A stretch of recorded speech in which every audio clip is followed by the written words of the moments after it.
اللہ تبارک و تعالی نے جو چیز بھی پیدا کی، جہاں بھی پیدا کی، بڑی حکمتوں کے تقاضوں کے تحت پیدا کی۔ میں کسی شخص سے بیزار نہیں ہو سکتا، کیونکہ ایک ذرہ بھی تو بیکار نہیں ہو سکتا۔ اللہ نے ہر چیز کو کمال حسن کے ساتھ دنیا میں پیدا کیا، اور انسان تو اشرف المخلوقات ہے۔ یہ تو اللہ تعالیٰ کی تخلیق کا شاہکار ہے۔ اللہ تعالیٰ نے اسے بڑی رہنمائیوں کے ساتھ، بڑی حکمتوں کے ساتھ، بڑے کرم کے ساتھ پیدا فرمایا۔ اس کو اللہ تعالیٰ نے سمجھنے کی، بات کرنے کی، اپنا ما فی ضمیر کہہ دینے کی صلاحیت عطا فرمائی۔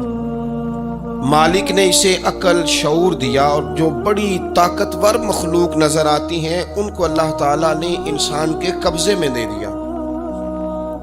کتنا بڑا ہاتھی ہوتا ہے لیکن ایک چھوٹا سا بچہ اسے لیے پھرتا ہے۔ کتنا بڑا اونٹ ہے، کتنی طاقت رکھتا ہے، لیکن ایک چھوٹا سا بچہ اس کے ناک میں نکیل ڈالتا ہے اور اسے لے کے گھومتا ہے۔ اللہ تبارک و تعالی نے اسے اشرف المخلوقات بنایا ہے۔ اتنے بڑے جہاز ایک انسان کے قبضے میں دے دیے ہیں۔ وہ جب چاہتا ہے جہاز اڑتا ہے، جب چاہتا ہے اسے زمین پہ اتار لیتا ہے۔ اللہ کی دی ہوئی طاقت سے ملکوں کو سر کرنا، بڑی بڑی ٹیکنالوجی کو ایجاد کرنا خدا نے اپنی توفیق سے اسے عطا کی۔ اور پھر اگر وہ مسلمان ہے، پھر اگر وہ حضور کا غلام ہے، تو پھر تو فرمایا کنتم خیر امت اخرجت للناس۔ انسان ساری مخلوق میں افضل ہیں، اور میرے محبوب کا کلمہ پڑھنے والے سارے انسانوں میں سب سے افضل ہیں۔ ان کو اللہ نے اور زیادہ فضیلتوں سے، برکتوں سے مالا مال کیا۔ یہ وہ مخلوق ہے، یہ وہ لوگ ہیں، یہ وہ امت ہے کہ جو صرف ارادہ کرتی ہے نیکی کا، کرتی نہیں۔ ارادہ کرتی ہے تو اللہ نیکی کرنے کا اجر عطا فرما بھی دیتا ہے۔ یہ ابھی پلان کرتی ہے کہ میں یہ کام کروں گا تو رب اس کا ثواب شروع بھی فرما دے، لیکن پتہ نہیں کیا ہو گیا ہے لوگوں کو، نیکی کے ارادے کرنے ہی چھوڑتے جا رہے ہیں، نیکی کی منصوبہ بندی کرنی ہی چھوڑ دی ہے، خیر کے لیے پلان کرنا ہی چھوڑ دیا ہے۔ بہت سارا وقت بیکار گزرتا ہے، بہت سارا وقت چوراہے پہ گزر گیا، بہت سارا وقت گپوں میں گزر گیا۔ عمرے دراز مانگ کے لائے تھے 4 دن، 2 آرزو میں کٹ گئے، 2 انتظار میں۔ ایک ڈھیر سارا طبقہ ہے جس سے پوچھتے ہیں کیا کر رہے ہو، وہ کہتے ہیں بس کچھ بھی نہیں، ٹائم پاس کر رہا ہوں۔ تو میں کہتا ہوں یار اتنا فالتو ٹائم کہاں سے آیا جسے پاس کرنا پڑا؟ میں بور ہو رہا ہوں تو میں کہتا ہوں بور ہونے کے لیے وقت کہاں سے لیا آپ نے؟ آپ تو مسلمان ہیں، آپ کا تو وقت شریعت نے بڑا قیمتی کر دیا ہے۔ آپ تو 1 منٹ میں 3 بار سورہ اخلاص پڑھ سکتے ہیں۔ آپ کو تو ذرا سا وقت ملے تو آپ جا کے 2 رکعت نماز کی نیت باندھ سکتے ہیں۔ آپ کو تو تھوڑا سا وقت ملے تو آپ کے تو نبی پاک علیہ السلام نے یہاں تک ہماری تربیت کر دی، ہمارے حضور فرمانے لگے تم کانٹا اٹھا سکتے ہو نا گلی سے، تو وہی اٹھا دینا، اس پر بھی رب صدقے کا ثواب عطا کرے گا۔ تو یہاں تو کانٹوں سے بھری ہوئی گلیاں ہیں۔ میرے نبی پاک نے تو فرمایا تھا کسی مومن کو بس خوش کر دینا، وہ چاہے لمحے کے لیے ہی ہو، اس کے دل میں راحت ڈال دینا، اسے تسلی دے دینا، روتے ہوئے یا کے آنسو پونچھ دینا، اس کو کہہ دینا میں تیرے ساتھ ہوں۔ فرمایا مومن کے دل میں تم نے خوشی داخل کر دی تو 60 سال نفل پڑھنے سے اللہ تمہیں زیادہ ثواب عطا کر دے گا۔ تو یہ فارغ بیٹھنے کا وقت کہاں سے آیا؟ یہ بور ہونے کا ٹائم کہاں سے آیا؟ ہم نے اپنے آپ کو بیکار کر لیا ہے، اور رب نے نہیں بیکار پیدا کیا، ہم نے بیکار کر لیا۔ ہم نے اپنے آپ کو زنگ لگا لیا۔ ملت کا وہ جس کو چاہیے تھا کہ وہ خاندان کے 20، 50، 60 لوگوں کو لے کر چلتا، کفالت کرتا، نمائندگی کرتا، آگے بڑھ کے کہتا میں ہوں نا، گھبرانا نہ۔ وہ نوجوان خود دکھ سناتا ہے رو رو کے، وہ مجبوریاں سناتا ہے، وہ کچی باتیں کرتا ہے، وہ کہتا ہے مجھے کالا جادو ہو گیا ہے، وہ کہتا ہے فلانے کی نظر لگ گئی ہے، وہ کہتا ہے چچا نے آگے نہیں جانے دیا، وہ کہتا ہے میں ابا جی نے صحیح تقسیم نہیں کی تو میں پیچھے رہ گیا۔ اتنی کمزور بات کرے گا، اور وہ مسلمان اپنی صلاحیت کو پہچانے، حضرت سعدی شیرازی کے پاس ایک شخص نے بیٹھ کے اپنے دوستوں کی غلطیاں گنوانی شروع کر دی.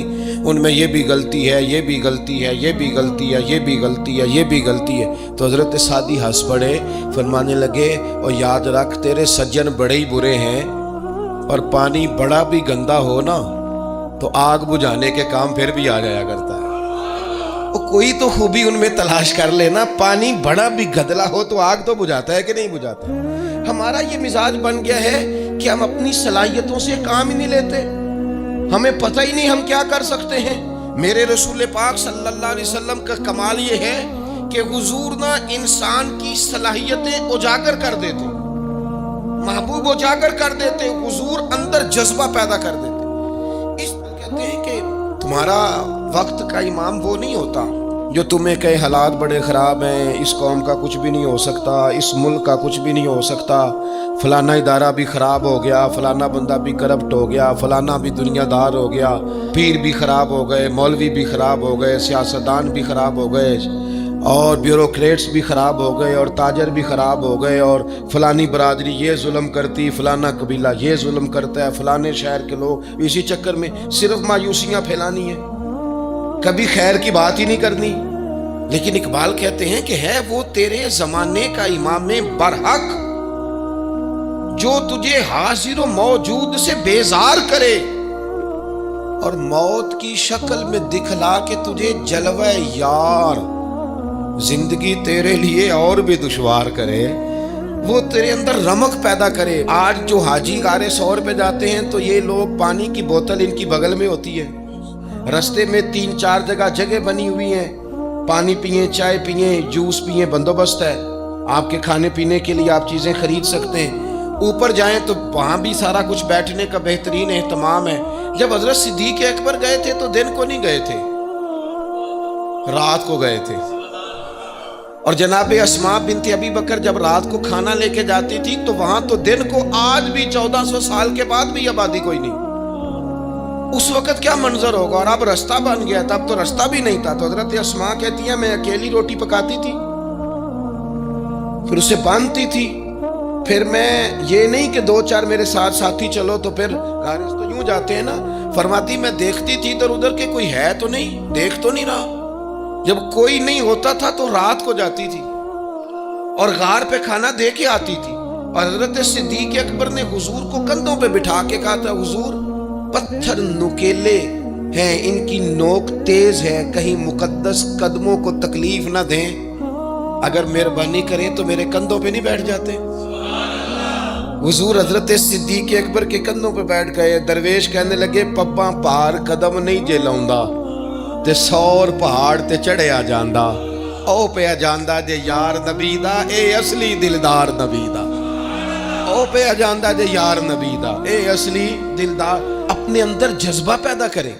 ہم کچھ کر سکتے ہیں. غریب ساری زندگی دکھ ہی سنائے گا کہ میں غریب ہوں. اس نے محنت کب کرنی ہے، جد و جہد کب کرنی ہے، اس نے آگے کب پڑھنا ہے، وہ کب تک یہ کام کرے گا. اپنی زندگی کے اندر شعور پیدا کریں اور اپنی صلاحیت سے کوئی نفع لیں. آپ کیا کر سکتے ہیں زندگی میں؟ میں نے کہا کچھ نہیں کر سکتے، گلی سے روڑا تو اٹھا سکتے ہیں کہ نہیں. کچھ انقلاب اپنے مزاج میں پیدا کریں، کچھ تبدیلی پیدا کریں. اس کے لیے سب سے زیادہ ضروری یہ ہے کہ ہم اپنے اندر اخلاقی تبدیلی لانے میں کامیاب ہو جائیں. کائنات میں ایک قوم وہ سمجھتی ہے جن کا اخلاق سنور جاتا ہے، اور جو لوگ اپنے اندر اخلاقی تبدیلی نہیں نہ لاتے. آپ دیکھیں نبی پاک علیہ السلام کا انقلاب کس طرح کا ہے. عرب کے لوگ سمجھتے تھے کہ معاف کرنا بزدلی ہے، صبر کرنا بزدلی ہے. وہ کہتے تھے یہ کیا بات ہوئی، ہمارا دشمن کیا سمجھے گا کہ بزدل ہے، انہوں نے معاف کر دیا ہے. وہ کہتے تھے معاف کر دیں تو کمزور پڑ جائیں گے، سامنے والا کہے گا کہ ان کے پلے کچھ نہیں، معاف کر دیا. اور ہمارے زمانے میں آج معاف کمزور آدمی کرتا ہے، طاقتور آدمی معاف نہیں کرتا. وہ جس کے پاس طاقت نہیں ہوتی وہ کہتا ہے ٹھیک ہے میں نے اللہ پہ چھوڑ دیا، حالانکہ اس نے بھی اچھا کیا. پر کمال تو یہ ہے کہ تیرے پاس ساری طاقت ہو پھر بھی تو فیصلہ اللہ پہ چھوڑے. اور حضرت موسیٰ کلیم اللہ علیہ السلام نے عرض کیا تھا مالک تیرے بندوں میں تیری نظر میں معزز کون ہے؟ تو رب کریم نے فرمایا میرے کلیم جس کے پاس بدلہ لینے کی طاقت ہو پھر بھی معاف کر دے وہ رب کی نظر میں بڑی عزت والا ہے. عرب کے لوگ سمجھتے تھے یہ بزدلی ہے کہ میں معاف کر دوں، لیکن حضور نے ان کو اخلاقی طور پہ بدل دیا، اور نبی پاک نے فرمایا معاف کرنا بزدلی نہیں، یہ تو اعلیٰ ظرفی ہے۔ تو پھر کس طرح بھلا معافی ان کو ہوئی؟ فتح مکہ کے دن حضور نے اس طرح نہیں معاف کیا کہ پہلے ہمارے ہاں بھی لوگ معاف کرتے ہیں تو ہم پتہ کس طرح معاف کرتے ہیں، پہلے ساری اس کی زیادتیاں گنواتے ہیں۔ پتہ ہے نا تو نے اس وقت کیا کہا تھا، یاد ہے نا تو بڑی ڈینگے مارتا تھا، یاد ہے نا تو بڑی بڑکے مارتا تھا۔ عرب کے لوگ سارے سامنے کھڑے ہیں، پتہ کون کون ہے؟ اکرمہ بن ابو جہل آخری دن تک لڑے، ابو سفیان آخری دن تک لڑے، سارے لوگ سامنے کھڑے، کچھ بھاگ گئے ہیں، جان بچا رہے ہیں۔ حضور نے کیا فرمایا؟ فرمایا پتہ تمہارے ساتھ آج سلوک کیا کرنا ہے؟ یا رسول اللہ بتائیے۔ تو نبی پاک نے فرمایا وہی کرنا ہے جو جناب یوسف نے بھائیوں کے ساتھ کیا تھا، بات ہی کوئی نہیں کرنی، پچھلا قصہ چھیڑنا ہی نہیں، نہ کانٹے بچھانے کی بات کرنی ہے، نہ روڑے مارنے کی کرنی ہے، نہ بدر میں آنے کی کرنی ہے، نہ احد میں پتھر مار کے دانت شہید کرنے کی بات کرنی ہے، نہ خندق کی بات کرنی ہے، نہ خیبر کی کوئی بات۔ جاؤ نہ معاف کیا، بات ہی کوئی نہیں کرنی، معافی دے دی۔ ابو سفیان کہنے لگے حضور مجھے بھی معافی ہے۔ سونیا تیرے کرم پہ قربان جاؤں۔ میرے کریم فرمانے لگے تو قبیلے کا سردار ہے، مکے شریف کے لوگ تجھے بڑا سمجھتے ہیں، دیکھ حضور معاف بھی کرتے ہیں اور عزت بھی دیتے ہیں۔ فرمایا جا میں نے تجھے معاف کیا، اور جو تیری حویلی میں آ کے پناہ لے لے گا میں اسے بھی معاف کر دوں گا، اسے بھی معافی مل جائے گی جو تیرے گھر آ جائے گا۔ اب تبدیلی آ گئی، وہ جو اندر کفر تھا وہ ٹوٹ گیا، انقلاب آ گیا۔ یہی ابو سفیان جو کل تک مخالفت میں لڑتے تھے، پھر یہ حضور کے ساتھ جنگوں میں جاتے، اور اس طرح جاتے کہ حضور گھوڑے پہ بیٹھے اور جناب ابو سفیان نے گھوڑے کی لگام تھامی ہے، ہر میدان میں گئے، ہر جگہ خدمت کی۔ اکرمہ بن پتر ہے، کوئی کسر نہیں چھوڑی، اس نے حد کر دی، ہر جگہ لڑا، ہر مقام پہ۔ لیکن فتح مکہ کے موقع پر یہ بھاگ گیا تھا، جان بچا کے چھپ گیا۔ اس کی بیوی آئی، کہنے لگی سونیا میرے چھوٹے چھوٹے بچے ہیں، مجھے پتہ چلا ہے کہ میرے شوہر کے لیے آپ نے ڈیتھ وارنٹ جاری کر دیے ہیں کہ جہاں ملے مار دیا جائے۔ صحابہ نے یہ اعلان کیا ہے، وہ سخت مجرم ہے، اس کے لیے سخت آرڈر جاری کیا گیا ہے۔ تو کریم کیا فرمانے لگے؟ حضور فرمانے لگے تو کیا چاہتی ہے؟ میں کوئی آپ کو قصہ تو نہیں نہ سنا رہا، خدا را مہربانی کریں، تھوڑا سا دل بڑا کریں، تھوڑا سا۔ وہ ساس کہتی ہے جی میں کیویں معاف کر دیاں جی، تانوں پتہ نہیں پیر صاحب میرے اندر زخم کتنے نے، مثلاً کیا ہے، گولی مار دی ہے کسی نے کسی کو۔ بہو سے کہیں تو کہتی ہے جی میں معاف کر دوں، اس کو معاف کر دوں، آپ کو بتاؤں اس نے تکلیف کتنی دی۔ مہربانی کرو ایک دوسرے کو معاف کرو، اپنے دل میں گنجائش پیدا کرو۔ اس بندے کی بات ہو رہی ہے جو باپ سے لگا ہوا ہے مخالفت کرنے، ابے نے بھی ظلم کیے، اس نے بھی کیے۔ حضور اس کی بیوی سے کہتے ہیں کیا چاہتی ہے؟ کہنے لگی حضور معاف کر دیں اسے۔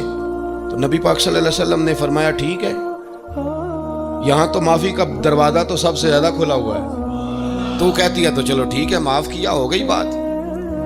اس نے جا کے جہاں چھپا ہوا تھا اسے کہا اکرمہ حضور نے تجھے معاف کر دیا۔ کہنے لگا کوئی کرنے والی بات کر، وہ معاف کرتے ہیں مجھے پتہ ہے، بڑا کرتے ہیں، پر جو میں نے کیا ہے وہ معافی والا نہیں۔ مجھے معافی ہو سکتی ہے، یہ کیسے ہو سکتا ہے؟ ہو ہی نہیں سکتا۔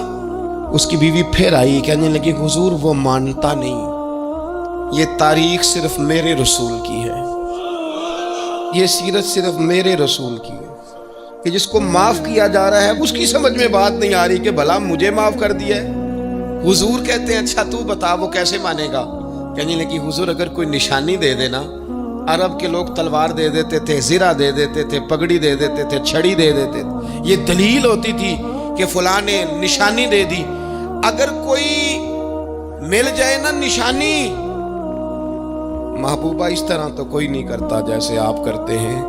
کریم نے اپنے سر سے پگڑی اتاری اور فرمایا میری پگڑی بطور علامت کے نشانی کے لے جا، اسے کہہ دے میں نے معاف کیا۔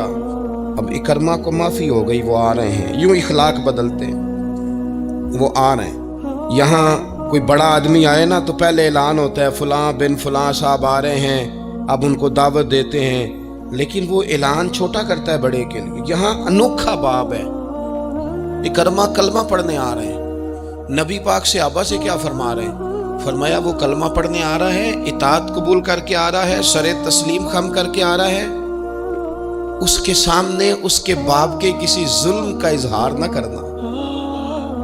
اس کے باپ نے بڑے ظلم کیے ہیں، زیادتیاں کی ہیں، ہم تذکرہ یہاں ہوتا ہے لیکن اس کے سامنے نہ کرنا، اس کا تو ابا ہے نا، اس کا تو باپ ہے نا، کوئی بات نہ کرنا، اسے تکلیف ہوگی۔ کس کے لیے؟ صحابہ رو رہے ہیں، حضور یہ کس کے لیے تیاری کرا رہے ہو؟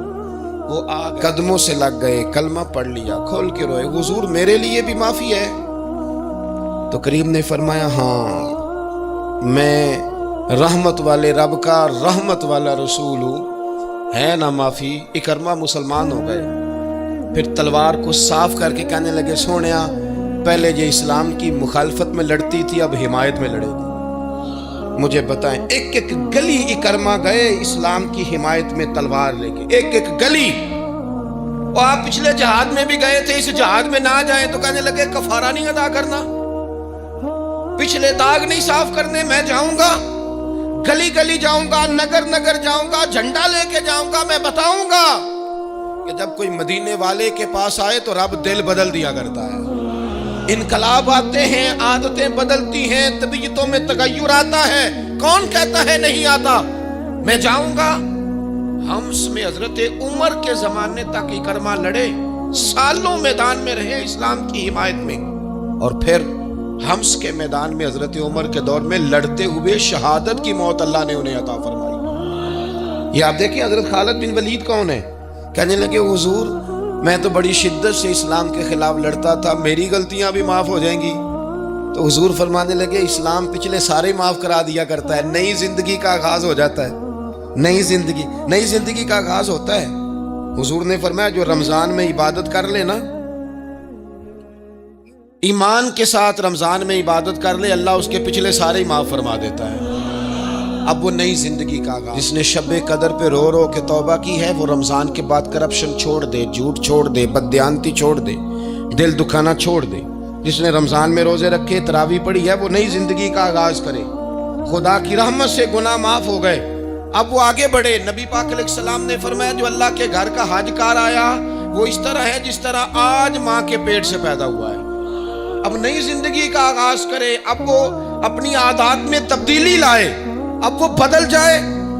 میں کس درد سے یہ بات آپ سے کروں کہ 50 لاکھ مسلمان ہر سال حج کرتا ہے، اگر 25 لاکھ کا کردار بھی ٹھیک ہو جائے تو سال کا 25 لاکھ با کردار مسلمان اگر دنیا کو دیا جائے تو بتائیے امت مسلمہ کا سر کتنا اونچا ہوگا۔ لیکن ہمارا حال وہی ہے کہ آج بھی کیتی جاندے ہو تے لہو بھی پیتی جاندے ہو، کھو کے مال یتیماں دا تے بھیج مسیتی جاندے ہو، پھٹ دلاں دے سیندے نہیں تے ٹوپیاں سیتی جاندے ہو، نفس تے چھری پھیر دے نہیں دمبے کیتی جاندے ہو، فرض پلائی بیٹھے ہو، نفلاں نیتی جاندے ہو، او دسو تے سی بلے شانو ایک ہی کیتی جاندے ہو۔ بات وہی ہے کہ کعبے گئے، مدینے گئے، کربلا گئے، جیسے گئے تھے گھوم پھر کے ویسے ہی آ گئے۔ کچھ تبدیلیاں اپنے مزاج میں لائیں، اپنی عادات۔ حضرت خالد بن ولید نے کہا حضور سارے گناہ معاف ہو گئے؟ فرمایا ہو گئے۔ حضرت خالد بن ولید نے پھر اپنی تلوار تھامی اور جناب خالد بن ولید پھر اس طرح میدانوں میں نکلے کہ نبی پاک نے فرمایا اب یہ خالد نہیں، یہ تو سیف اللہ ہے، یہ تو اللہ کی تلوار بن گیا ہے۔ اس جذبے سے، شوق سے اپنے مزاج کو تبدیل کر کے اس طرح میدان میں آئے، فرمایا اب یہ اللہ کی تلوار ہے۔ پورا وجود زخمی کرایا اور ساری زندگی اسلام کی حمایت میں تلوار چلائی۔ ہم بدل سکتے ہیں، تبدیلی آ سکتی ہے، ہمیں بدل جانا چاہیے۔ بہلول دانا سے کہا تھا ہارون رشید نے کہ مجھے کوئی نصیحت کر دے، میں بادشاہ ہوں، سخت دل ہو جاتا ہے کئی دفعہ۔ تو حضرت بہلول دانا کہنے لگے میں کیا نصیحت کروں، آپ کا باپ کہاں ہے؟ کہنے لگے قبرستان میں۔ کہا ایک بڑا بھائی بھی تھا، بڑا پیار کرتا ہے، سنا آپ سے، کہاں ہے؟ کہا قبرستان میں۔ تو کہا وہ ایک چچا زاد بھی آپ کے ساتھ میں نے دیکھا ہے، کہا وہ بھی قبرستان میں۔ یاد کرانا شروع کیا حضرت بہلول نے، فرمایا وہ ننہال والے، ددہال والے، وہ ماموں، وہ چاچو کا سب قبروں میں۔ آخری جملہ کہا، فرمایا تیرا ایک پتر بھی تھا، چڑھتی جوانی تھی، قد اونچا تھا، رنگ گورا تھا۔ ہارون رشید رو پڑے، کہنے لگے حضور وہ بھی قبرستان میں۔ تو فرمایا جس نے اسے میں نصیحت کروں، تیرا کیا خیال ہے، تو نے نہیں جانا؟ یارو ہم نے اپنے کئی کلاس فیلوں کے جنازے پڑھے ہیں. بڑا پیار تھا میرا اپنی دادی کے ساتھ. تو 97 میں وہ انتقال کر گئی. دادا ابو چلے گئے, اماں جی چلی گئیں, ابا جی چلے گئے, نانا چلے گئے, پھپھا چلے گئے, دوست چلے گئے. یہاں پچھلے سال کئی سنگی تھے, اس سال نظر نہیں آتے, رخصت ہو گئے. او سنگیو, یہ تو ساری تیاری ہے, ہم نے بدلنا کب ہے؟ اب تو ہمارا بڑھاپا آنے کو ہے, اب تو بال سفید ہونے کو. تبدیلی کس وقت؟ اللہ تعالیٰ نے قرآن مجید فرقان حمید کے اندر فرمایا اللہ ولی الذین آمنوا یخرجہم من الظلمات الی النور. اللہ مومنوں کا ولی ہے, وہ انہیں اندھیروں سے نور کی طرف نکالتا ہے, وہ رستہ دکھاتا ہے. بار بار راہ کھلتی ہے ہمارے سامنے, پر ہم قبول کرنے کو تیار نہیں ہوتے. کچھ تبدیلی اب آ جائے, کچھ زبان میں مٹھاس آ جائے, کچھ ہمارے عمل میں پختگی آ جائے. ہم نہ بہت سارے کام لوگوں کو دیکھ کر کرتے ہیں, اس سے تھوڑی جان چھڑائی جائے. کچھ اپنے اندر جو قباہتیں ہیں, کچھ اپنے ساتھ جنگ کی جائے. نبی پاک علیہ السلام نے فرمایا افضل جہاد اپنے نفس سے لڑائی کرنا ہے. اپنے آپ کے ساتھ کچھ جد و جہد کی جائے, کچھ اپنے خلاف بھی چلا جائے. ساری زندگی دوسروں سے لڑتے, دوسروں پر اپنی غلطیوں کا بوجھ ڈالتے گزر گئی, کچھ اپنے نفس پر بھی. حضرت باجید بستامی سے کسی نے کہا حضور میں نے اللہ تک جانا ہے, رستہ بتا دیں. فرمایا 2 قدم کا رستہ ہے. میں 1 قدم اپنے نفس کی خواہش پہ رکھ لے تو دوسرا قدم تیرا رب تک پہنچ جائے گا. تو اپنے آپ کو کنٹرول نہیں نہ کرتا, اپنے آپ سے تو لڑ پہلے. اقبال کہتے ہیں ڈھونڈتا پھرتا ہوں اے اقبال اپنے آپ کو, آپ ہی گویا مسافر, آپ ہی منزل ہوں میں. نبی پاک نہ تبدیلی کرتے. یہ جو لوگ کہتے ہیں نا کیسے بدلوں, تو حضور بدلنے ہی تو آئے ہیں. حضور بدلنے. حضرت مازن ایک صحابی ہیں, وہ کہتے ہیں میں بت کی پوجا کرتا تھا. امام بہقی نے لکھا ہے میں بت پوجتا تھا. ایک دن میرے بت کے اندر سے آواز آ گئی تو کب تک مجھے پوجے گا, مدینے میں تو حضور جلوہ فرما ہو گئے. کہتے ہیں 2 دفعہ 3 دفعہ بت مجھے پیغام دے رہا ہے کہ حضور کی طرف جاؤ. بت کہتے ہیں میں وہاں سے چلا, حضور کی بارگاہ میں پہنچا تو نبی پاک علیہ السلام کی خدمت میں حاضر ہو کے میں نے عرض کی یا رسول اللہ کمال ہو گئی, لوگ بتوں کو پوجتے ہیں اور میرا بت کہہ رہا تھا جا کے حضور کا کلمہ پڑھ دے. او سکیاں کھجوراں اگا جام دے تے پتھراں تو کلمہ پڑھا جام دے. فرمایا وہ انہوں نے مجھے بت نے بھیجا ہے. حضرت مازن کہتے ہیں حضور کی بارگاہ میں آیا, نبی پاک نے کلمہ پڑھایا تو میں نے عرض کی حضور میرے اندر کچھ قباہتیں بھی ہیں, کسی کی چیز دیکھ کے میرا جی للچا جاتا ہے, میں چوری کر لیتا ہوں, بدکاری کا بھی مزاج ہے, شراب نوشی بھی ہو جاتی ہے. کہتے ہیں حضور نے میرے سینے پہ ہاتھ رکھا, میرے لیے دعا کر دی. گردن اونچی تھی کبھی نیچی نہیں ہوئی تھی, پر وہ کلمے کی کیا برکت آئی کہ ایسا سر جھکا کہ وہ جھکا ہی رہا. ایسی تبدیلی آئی کہ آ گئی, نفرت ہو گئی. کہتے ہیں حرام مال آتا ہے تو میری طبیعت پہ بوجھ بن جاتا ہے. میں اکثر دوستوں سے کہتا ہوں کہ ہم نا ہمارے ہاں لوگوں کا عجیب مزاج ہے, وہ اپنا مائنڈ سیٹ کر لینا, کبھی ذہن بنا لینا یہ چیز حرام ہے تو وہ کبھی بھی حلق سے نیچے ہی نہ جائے. آپ گوشت کھا رہے ہوں اور بڑا اچھا پکا ہوا ہے, بہترین مسالہ جات لگے ہوئے ہیں, بہترین, آپ کھا رہے تھے گوشت, کوئی بندہ آپ کے کان میں آگے کہہ دے صدقے کا ہے, اس کا منہ میں ذائقہ بدل جاتا ہے کہ نہیں؟ بھئی گوشت تو وہی ہے, یہ کیسے بدل گیا؟ کیونکہ آپ کے نا وہاں کمپیوٹر میں فٹ ہے کہ صدقہ میرے لیے درست. آپ وہ کہتے ہیں یہ تو فارم بن گیا. بھئی یہ کیا بن گیا؟ چلیں اس سے بھی آگے چلتے ہیں. آپ کھا رہے تھے گوشت اور بڑا لطف آ رہا تھا تو کسی نے کہہ دیا کہ یہ تو جانور ٹھیک ہی نہیں تھا, بیمار تھا یا حرام تھا, ذبح ہی نہیں کیا تھا, صحیح طور پر ایسے ہی اس کو پکا دیا, مر گیا تھا. تو اب تو یہ حال ہوتا ہے کہ الٹیاں شروع ہو جاتی ہیں. کیوں؟ اس لیے کہ نفیس طبیعت پر نہ صدقے کا گوشت فٹ ہوتا ہے نہ حرام فٹ ہوتا ہے, کیونکہ طبیعت نفیس ہے نا. بس اس بات کو سمجھ لیں, جس طرح حرام بکرا طبیعت پہ فٹ نہیں نہ ہوتا, اس طرح کروڑ حرام بھی طبیعت پہ فٹ نہیں ہونا چاہیے. 2 ہے تو فٹ. جس دن 2 کروڑ پر بھی الٹی آنے لگ گئی نا, جس دن حرام جگہ پر قبضہ کرتے بھی کہہ آنے لگ گئی, ذائقہ بدلنے لگ گیا, کمپیوٹر میں فٹ ہو گیا کہ یہ میرے لیے ٹھیک نہیں, لیکن میں اکثر کہتا ہوں لوگوں سے، میں کہتا ہوں ہمارے ہاں بندہ دیکھ کے فتویٰ ہوتا ہے. یہاں کوئی غریب عیسائی ہو نا، ماڑا بیچارہ گلی میں جھاڑو دے کے روٹی کماتا ہے، تو لوگ مسئلہ پوچھتے ہیں، کہتے ہیں مولوی صاحب سائنہ روٹی کھانی جائز ہے؟ تو میں پھر ان لوگوں سے آگے سے پوچھ لیتا ہوں، میں کہتا ہوں یہ بتاؤ امریکہ کا صدر بھی عیسائی ہے، اس کے ساتھ جائز ہے؟ اتنے وزیر مشیر وزرائے اعظم ملکوں کے جا کے کھاتے ہیں، کبھی آپ نے مسئلہ پوچھتے دیکھیں؟ وہاں تو جو مولوی مشیر بنے ہوئے وہ بھی بیٹھے ہوتے ہیں بیچ میں، وہ بھی بیٹھے ہوتے ہیں، آپ بھی ان سے پوچھو. لیکن ہمارا مزاج یہ بن گیا ہے کہ غریب کے حق میں مسئلہ اور ہے اور امیر کا معاملہ ہے تو معاملہ اور اس سے نکلے.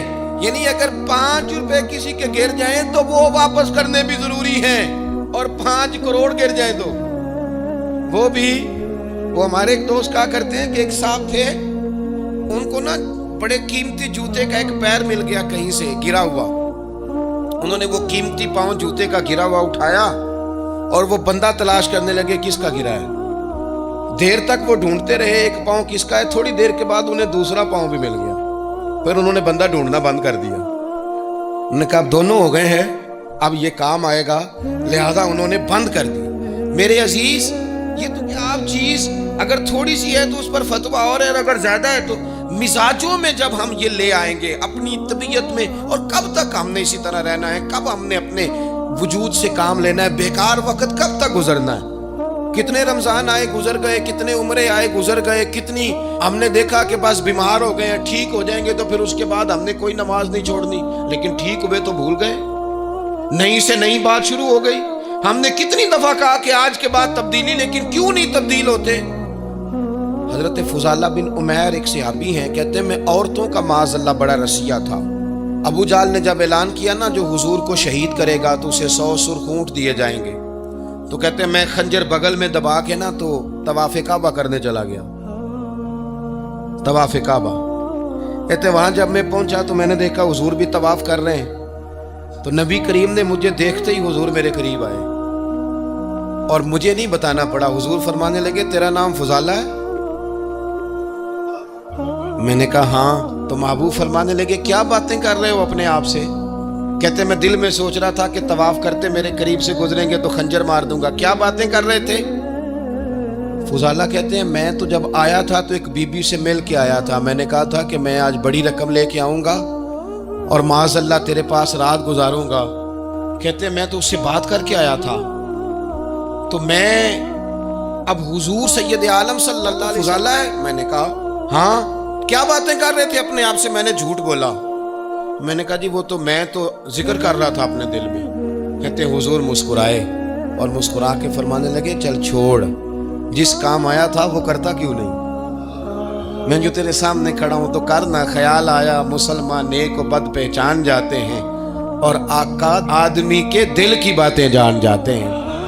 کرنا وہ کام. تو فضالہ کہتے ہیں کہ میں کانپ گیا، میرے ہاتھ سے وہ خنجر گر گیا. حضور نے میرے سینے پہ ہاتھ پھیرا، اس طرح پھیرا کہ زندگی میں اتنا سکون کبھی نہیں ملا، اتنی ٹھنڈک کبھی نہیں ملی، اتنا قرار کبھی نہیں آیا، اس قدر زیادہ آزمائش کبھی نہیں آئی.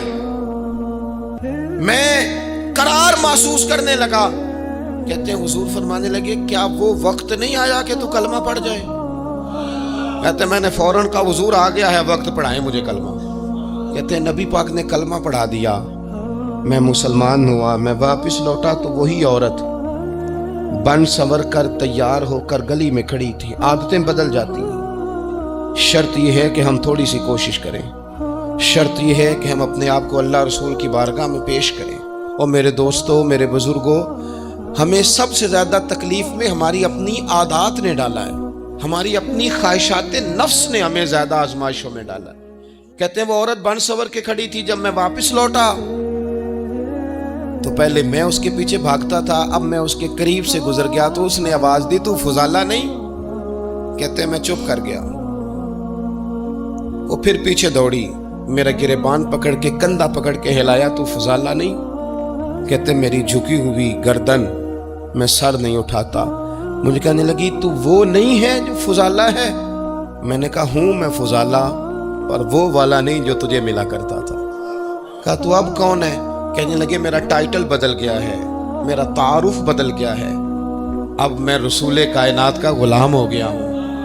اب لوگ مجھے مسلمان کہتے ہیں. اب میری نگاہوں میں جچتا نہیں کوئی، جیسے میرے محبوب ہیں ایسا نہیں کوئی. کہتے ہیں بدل گئی عادت، میں وہی ہوں پر میرا لہجہ، میرا مزاج ہی بدل گیا. حضرت جریر ابن عبداللہ کہتے ہیں میں کاروبار کرتا تھا اور مجھے بڑا سلیقہ آتا تھا کاروبار. میں سستی ترین چیز خریدنے کا ملکہ رکھتا تھا، لیکن فرماتے ہیں کہ جب میں حضور کا کلمہ پڑھنے گیا تو نبی پاک نے مجھے فرمایا میرا دین کسی کا بھلا کرنے کا نام ہے. الدین النصیحہ، خیر خی کرنا. فرماتے ہیں پھر میں نے نصیحت کو پلے باندھا. ایک آدمی سے گھوڑا خریدا 300 دینار کا. گھوڑے کو پکڑ کے میں نے جب تھوڑا آگے چلایا تو وہ تو بڑا نرم مزاج تھا. پنجابی چاکھی دا ساؤ ہے بڑا. میں نے کہا یہ تو گھر میں بھی رکھا جا سکتا ہے، یہ تو 400 کا ہے. پھر میں نے اس پر سواری کی تو وہ سواری کے لیے بڑا اچھا تھا. میں نے کہا یار تیرا جانور 600 کا ہے. کرتے کرتے جب میں نے اسے 1000 دینار تھمایا، 400 میں سودا ہو گیا تھا. اس نے کہتے ہیں وہ شخص میری طرف دیکھ کے حیران ہو کے کہنے لگا جریر تو پہلے بھی آتا ہے، یہ تجھے کیا ہوا؟ تو حضرت جریر کہتے ہیں میں نے اسے کہا پہلے جریر آتا تھا، اب وہ والا جریر ہے جس نے مدینے والے کا کلمہ پڑھا ہے. کنتم خیر امت ان کا ٹائٹل ہے میرے پاس. کیا اسلام صرف نعرے لگانے کا نام ہے؟ کیا اسلام صرف دوسروں کو یہ کہنے کا نام ہے کہ تو نے مجھے کس طرح کہہ دیا کہ میں عاشق رسول نہیں؟ تو زیادہ ہے، تیرے پاس زیادہ دین ہے. صرف ڈٹ جانا اور زیادہ باتیں کرنے کا نام دین ہے؟ اپنے اندر ایک ایک کر کے غلطیوں کو چھوڑیں. آج کچھ عہد کریں کہ ہم نے فلاں فلاں گناہ سے جان چھڑانی. اپنے اندر کچھ تبدیلیاں لائیں اور کسی کو بتانے کی ضرورت نہیں. ہمارا اور ہمارے رب کا معاملہ ہے. اکیلے میں بیٹھ کے اللہ کے حضور عہد کریں، اکیلے میں بیٹھ کے. آج میں نے آپ سے خدمت میں ایک اپیل کرنی ہے، وہ یہ ہے کہ ہم نے نہ آج عہد کرنا ہے کہ ہم نے جھوٹ نہیں بولنا. ایک دفعہ ہم نے بچے سے کہا تھا، مجبور تھے، شاید بڑے مجبور ہوں گے ہم. کسی صاحب نے نا بڑی مجبوری میں ایک دن اپنے بچے سے کہہ دیا. وہ باہر آیا تھا بندہ پیسے لینے، اس کا قرض دینا تھا، تنگ دستی تھی، مجبوری تھی. تو اس نے کہا بیٹا ادھر آ. اسے جا کے کہا ابو گھر نہیں. آپ نے ایک دفعہ کہا، پھر آپ ساری زندگی روئیں گے کہ پتر میرے ساتھ تو سچ بولا کرنا، لیکن وہ نہیں بولے گا. یہ جھوٹ اتنی بڑی مصیبت ہے. عورت اپنے شوہر سے کہتی ہے پیسے تھوڑے دے دیا کر، جوڑے ایک میں گزارا کر لوں گی، میرے ساتھ سچ تو بول، سچ تو بول. تو اگر لاہور جاتا ہے تو مجھے لاہور کا ہی بتا کے جا، میرا رشتہ پیسوں سے نہیں اعتماد سے جڑا ہے. ماں کہتی ہے ماں بیٹے سے پتر سچی بات تھوڑی کر لیا کر، سچی کیا کر. سچ ختم ہو گیا. اب لوگوں نے جھوٹ کا نام بدل دیا ہے، کہتے ہیں میں نے بہانہ کر دیا تھا. او بھئی آپ نے جھوٹ بولا تھا، صاف صاف کہیں، نام بدل دیا. جھوٹ کھا گیا اب میرے ملک کو، جھوٹ کھا گیا اس ملت کو. جھوٹ نے اس امت کو قریب سے آ کے تھام لیا. ہم بڑی آزمائش میں ہیں. ہم مطلب ہر شخص ہی الا ماشاءاللہ، ہر شخص ہی. آپ کسی شخص سے کوئی معاہدہ کرتے ہیں، کوئی چیز بنانے کی بات کرتے ہیں، خریدنے کی بات کرتے ہیں، وہ جو کہتا ہے اس پر پورا کیوں نہیں اترتا؟ وہ غلط بات کیوں کرتا ہے؟ میرے نبی پاک علیہ السلام سے پوچھا گیا مومن بزدل ہوتا ہے؟ حضور نے فرمایا ہو جاتا ہے، کبھی یہ غلطی آ جاتی ہے. حضور مومن کنجوس ہوتا ہے؟ فرمایا کبھی ہو جاتا ہے. یا رسول اللہ مومن جھوٹا بھی ہوتا ہے؟ تو میرے رسول فرمانے لگے نہیں، میرا کلمہ پڑھنے والا ساری غلطیاں کر سکتا ہے، میرا مومن جھوٹ نہیں بولا کرتا. مومن جھوٹ. ابو سفیان کو کیسر روم نے، ہرکل نے اپنے دربار میں کھڑا کر کے کہا ابو سفیان ابھی کلمہ نہیں پڑھتے تھے، تمہارا کوئی رشتہ ہے نبی پاک سے جنہوں نے مجھے بھی خط لکھا ہے کہ مسلمان ہو جاؤ؟ کہنے لگے ہاں میں چچا ہوں رشتے میں. کہا وہ کیسے ہیں پیغمبر؟ تو ابو سفیان کہتے ہیں چونکہ میں مخالف تھا، میں نے وہ ساری باتیں کی جو ہم ان کے خلاف کرتے تھے. اس نے آخری بات پوچھی، اس نے کہا ابو سفیان یہ بتا کہ وہ جنہوں نے اعلان نبوت کیا ہے انہوں نے جھوٹ بھی بولا ہے؟ تو ابو سفیان کہتے ہیں کہ 1 منٹ کے لیے میں نے کہا کہہ دوں، مخالفت تھی نا. تو پھر میں نے سوچا یہ تو عرب کی وفاداری کے خلاف ہے، عرب میں سے تو کوئی جھوٹ بولنا پسند ہی نہیں کرتا. اور پھر میں اگر حضور کو معاذ اللہ جادوگر شاعر کہوں گا تو شاید کسی کو 1 منٹ کے لیے متوجہ کر سکوں، اور نبی پاک نے جھوٹ بولا ہے، یہ تو مانے گا ہی کوئی نہیں. کہتے ہیں بادشاہ نے پھر زور دے کے کہا سردار بتاتے کیوں نہیں، کیا کبھی انہوں نے جھوٹ بھی بولا ہے؟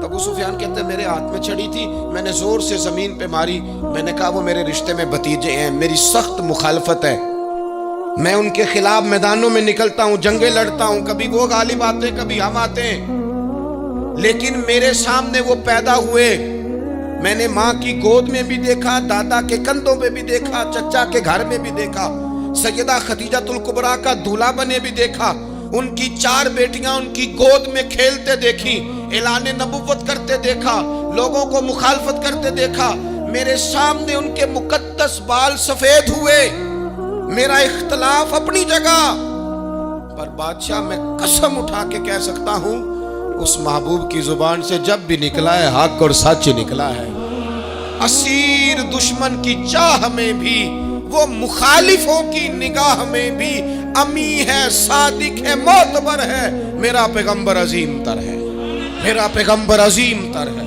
میرا پیغمبر عظیم تر ہے۔ جھوٹ نہیں کبھی حضور نے بولا، کہتے میں نے جواب دیا تو سناٹا چھا گیا سارے دربار میں، کتنے اس نے سوال پوچھے، گھنٹوں بعد سناٹا چھا گیا، اور پھر بادشاہ نے اپنا